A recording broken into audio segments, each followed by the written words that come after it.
ఈ మిల్లోనే మీరు అడుగుతున్న గౌతమ్ పనిచేస్తున్నాడు. రండిరా.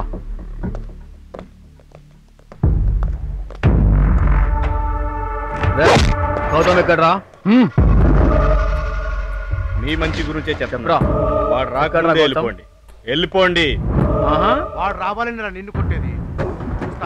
వాడు ఎప్పుడు వస్తాడు? రావాలి వాడు. మళ్ళీ చెప్తున్నా, మీలో ఏ ఒక్కడు మిగలడు. వెళ్ళిపోండి. ఏంట్రా ఎక్కువ మాట్లాడుతున్నావు? అదేరా మాకు కావాలి.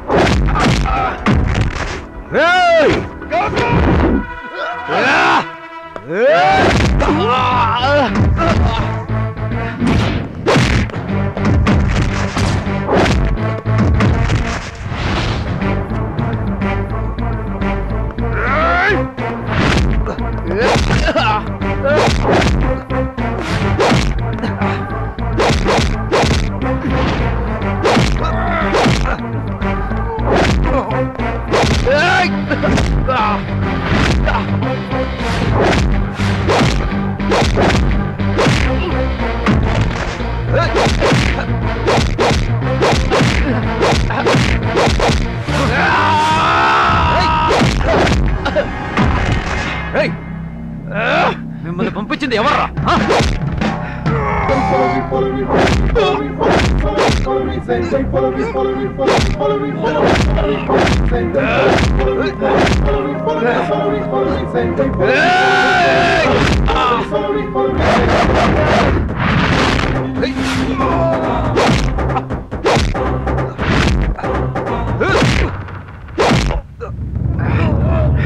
ఎవరా మిమ్మల్ని పంపించింది?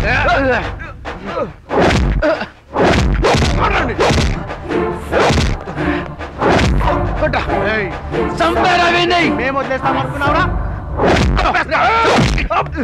పెట్టవిని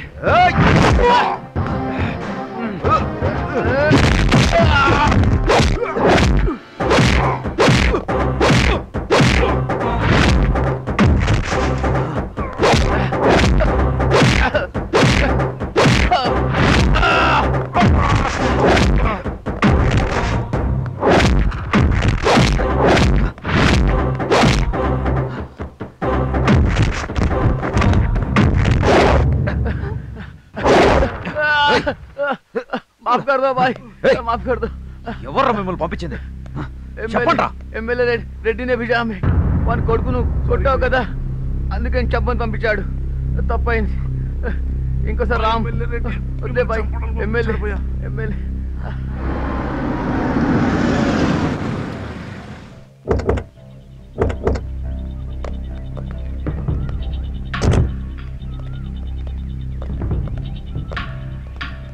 నమస్తే అయ్యా. నమస్తే. నమస్తే అమ్మా. రండి రండి సార్. నేరుగా విషయానికి వస్తున్నాను గౌతమ్.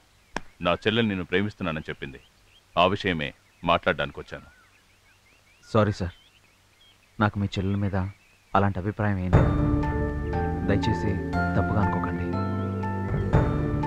చూడు గౌతమ్, నా చెల్లికి అమ్మా నాన్న లేని లోటు తెలియకుండా పెంచాను. ఇప్పటి వరకు తను ఆశపడ్డవన్నీ నెరవేరుస్తూ వస్తున్నాను. కావచ్చు సార్, మీ చెల్లెల కోసం మీరు ఏమైనా చేయొచ్చు, కానీ నాకు కూడా ఇష్టం ఉండాలి కదా. చూడు గౌతమ్, ఐశ్వర్య మాకు తనని మేము పెళ్లి చేసుకుందామని ఆశపడ్డాం, కానీ తను నిన్ను ఇష్టపడుతుందని తెలిసి మేము నీకు వదిలేసాం తెలుసా. నేను మిమ్మల్ని అడిగానా? దయచేసి కాదని గౌతమ్, ఆయుష్కు అంటే చాలా ఇష్టం. ప్లీజ్ తన్ని పెళ్లి చేసుకో గౌతమ్. ఎందుకురా బతిమలాడుకుంటున్నావు? నీకు అసలు సిగ్గుందా? అసలు ఏం జరుగుతుందా ఇక్కడ? అసలు నా గురించి మీకేం తెలుసు? నాకంటూ కొన్ని బాధ్యతలు ఉన్నాయి. వాటిని నేను నిర్వర్తించేదాకా నా జీవితంలో ప్రేమకి పెళ్లికి అసలు స్థానమే లేదు. తెలుసు మీరు ఒక అమ్మాయిని ప్రేమించారని, ఆ అమ్మాయి మీ ప్రేమని యాక్సెప్ట్ చేయలేదని, జరిగిందంతా వినోదనే నాతో చెప్పాడు. గౌతమ్, నీకన్నా వయసులో పెద్దవాణ్ణి. ఇవి చేతులు కాదు కాళ్ళనుకో. నా చెల్లెల్ని పెళ్లి చేసుకో. నీకేం కావాలన్నా నేను చేస్తాను. ఐశ్వర్య గురించి నీకు తెలియదు గౌతమ్. దయచేసి పెళ్లికి ఒప్పుకో. ఏంటి మీరు? నేనెంత చెప్పినా చెప్పిందే మళ్ళీ మళ్ళీ చెప్తున్నారు. ఐశ్వర్య గౌతమ్ అమ్మా, ఐశ్వర్య. నా దగ్గరికి ఎవరు రాకండి. అతను ఒప్పుకోకపోతే నేను నరకని చచ్చిపోతాను. అతను లేకుండా నేను బ్రతకలేను. నేను చచ్చిపోతాను. గౌతమ్ తను పెళ్లి చేసుకుంటాను చెప్పు గౌతమ్. గౌతమ్ ప్లీజ్ గౌతమ్ కాదంటే తను చచ్చిపోతుంది గౌతమ్. ఐశ్వర్య వద్దమ్మా, నువ్వేం చేసుకోవద్దు గౌతమ్. Please Gautam, please Gautam. నీకేం కాదు కాలు పడుకుంటా గౌతమ్ ప్లీజ్.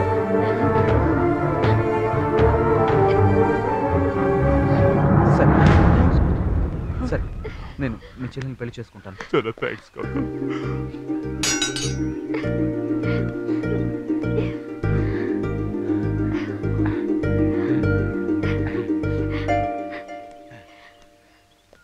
వస్తాను గౌతమ్. హ్యాపీ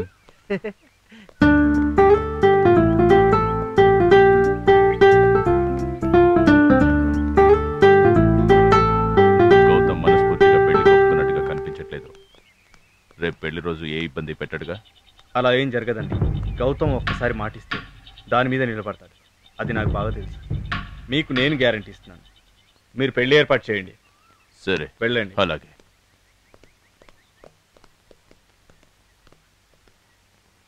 బయలుదేరరా, సిటీకి వెళ్ళిపోదాం. ఏ రేయ్, ఇక్కడే ఉంటే ఫోర్స్ చేసి మరి అమ్మాయి నుంచి పెళ్లి చేసేస్తారా? ఏం మాట్లాడుతున్నావురా? రే భాషా ఫోన్ చేస్తున్నాడు. నువ్వే మాట్లాడు. రే భాషా. అవునా? ఎక్కడా? నిజమేనా చెప్పేది?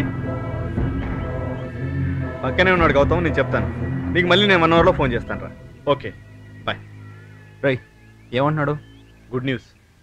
ఆ ముగ్గురు బ్యాంకాక్ నుంచి ఇండియాకి వచ్చిన తర్వాత ఇంటికి వెళ్ళే దారిలో ఫుల్ మత్తులో ఉండి ముగ్గురు అక్కడికక్కడే స్పాట్ డెడ్ అయ్యారంటరా.